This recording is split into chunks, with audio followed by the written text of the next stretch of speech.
Kashiram, conductor, JAC member. Narayankhed డిపోలో అన్ని డిపోలో ఉన్న సమస్యలు మా డిపోలో కూడా ఉన్నాయి. కానీ జేఏసీ పిలుపు మేరకు 33 డిమాండ్ల కొరకు మేము పోరాటం చేస్తున్నాం. ప్రభుత్వం దిగొచ్చే వరకు కూడా మేము పోరాటం చేస్తూనే ఉంటాం.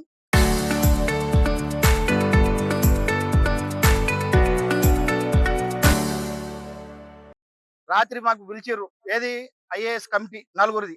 ఆ కమిటీలో ఎలాంటి పరివర్తన రాలేకనే మేము జేఏసీ నుంచి సమ్మెకు వెళ్ళవలసి వచ్చింది.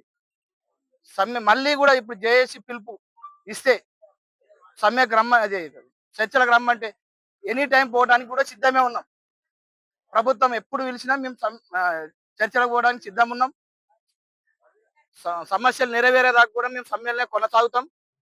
ప్రభుత్వం దిగొచ్చే వరకు ముఖ్యమంత్రికి విన్నవించుకుంటున్నాము. మా గొంతమ్మ కోరికలు కావు, ఖచ్చితంగా మా కోరికలు నెరవేర్చే వరకు మేము సమ్మెలో పోరాడుతూ అంటే ఆర్టీసీ ప్రభుత్వంలో విలీనం చేయాలి. First demand.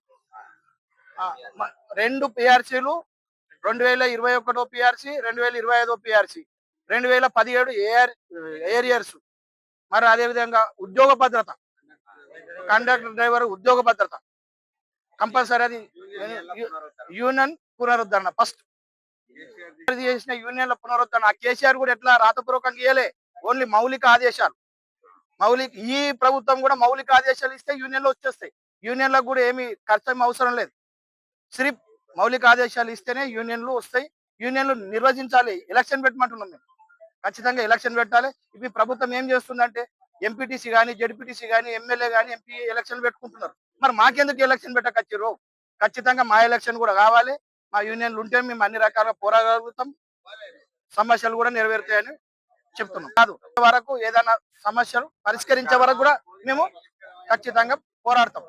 ప్రభుత్వం దిగొచ్చి మాకు చర్చలు చేసిందనుకో, చర్చలు సానుకూలంగా ఉంటే విరమిస్తాం, సానుకూలంగా లేకపోతే కూడా సమ్మె కొనసాగిస్తాం. నారాయణఖేడ్ డిపోలో మేము కార్మికులందరం కలిసి సమ్మెను కొనసాగిస్తున్నాము. జేఏసీ పిలుపు మేరకు మా యొక్క న్యాయమైన డిమాండ్లు ప్రభుత్వం పరిష్కరించే వరకు సమ్మె కొనసాగుతుంది. కానీ మా ప్రభుత్వం ఇప్పటి వరకు కూడా ఎలాంటి 48 రోజుల ముందు కూడా సమ్మె నోటీస్ ఇచ్చిన ఎలాంటి స్పందన లేకుండా నిన్న ఏదో తూచ తప్పకు ఏదో తూచ పాటిస్తూ టైంపాస్ కమిటీ ఏర్పాటు చేసి మా పరిష్కారం చేయలేకపోవడంతో ఈ సమ్మెను విజయవంతం చేస్తామని గవర్నమెంట్ కు నివేదిస్తుంది. సుబ్రహ్మణ్యం అండి, నేను నారాయణఖేడ్ డిపో మేనేజర్ని. మా డిపోలో నడపాల్సిన సర్వీసులు ఆర్టీసీ 41, ప్రైవేట్ హైర్ బస్సులు 13, మొత్తం కలుపుకొని 54 సర్వీసులు నడపాలి మేము దినచర్యగా. కానీ అవుట్ సోర్సింగ్ డ్రైవర్లు ఏమో 24 మంది ఉన్నారు. మా రెగ్యులర్ డ్రైవర్లు 64 మంది, మా రెగ్యులర్ కండక్టర్లు 110 మంది.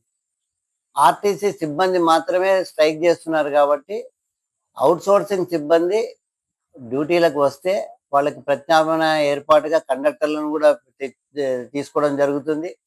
వాళ్ళకి మంచి ట్రైనింగ్ ఇచ్చి బస్సులు నడపడానికి సౌకర్యం కల్పించబడుతుంది.